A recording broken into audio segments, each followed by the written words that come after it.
This is outrageous. It's unfair. We would be honored if you would join us. In Revenge of the Sith, Mace pulls a 180 real quick. He goes from wanting to arrest the Chancellor to a mere minute later threatening to kill him, saying he's too dangerous to be left alive. What happened? It seems the movie didn't explain everything that well for everyone. While it may seem redundant, I figured I'd make this video because everything George explains is a really good topic to cover, and also, I think of his word as official canon, no matter what. So, while on set, and also this ties into a video I made a few days ago where George revealed the only 3 people who could have killed Palpatine, we'll get to today's answer. Then, we can discuss it a bit after. Oh, and by the way, the official teaser for the Vader fan film is dropping very, very soon, so I hope you guys have your notifications ready, or at the very least, just check back here every day. So, from the making of Revenge of the Sith book, we get, look at this, Mace brought the B team. You have to be either Mace or Yoda to compete with the Emperor, Lucas says. If Anakin hadn't got all beat up, he could have beat the Emperor. But Mace was going to arrest Palpatine, Noel says. And a few moments later, he says Palpatine's too dangerous to live.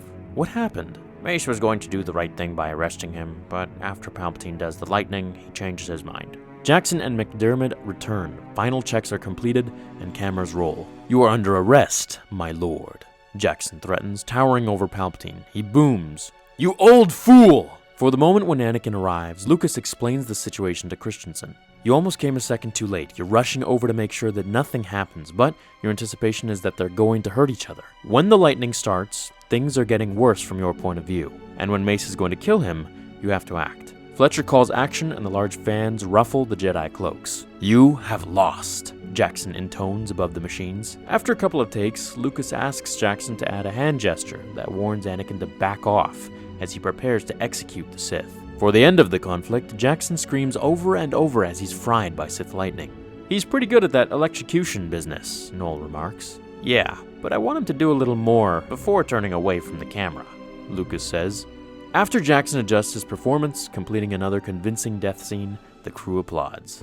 I hope now it's a bit more clear to everyone as to why Mace changed his mind so fast. I know it could be maybe confusing for, the regular Star Wars viewer, but for most of us it was pretty clear. However, I just hope this answers it for you guys, from George's mouth especially. Now, I've done plenty of fan fictions regarding if Mace had just arrested him and not tried to kill him. Ones where Anakin turns against Mace or Anakin turns against Palpatine, and different scenarios here and there. How things could have changed in the galaxy with them. If you guys want to see that, just check out my fanfiction playlist.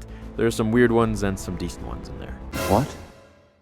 I think if he had agreed for Anakin to arrest Palpatine with him, then things would have definitely gone just as sour. Palpatine was a mastermind, and he probably had a plan B and C and D, so I think he would have manipulated Anakin and the courts against the Jedi, and things would have ultimately gone back to square one.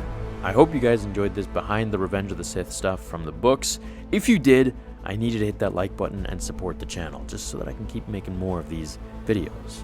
I will see you all in the next episode of Star Wars Theory. Until then, my fellow Jedi and Sith friends, remember, The Force will be with you always.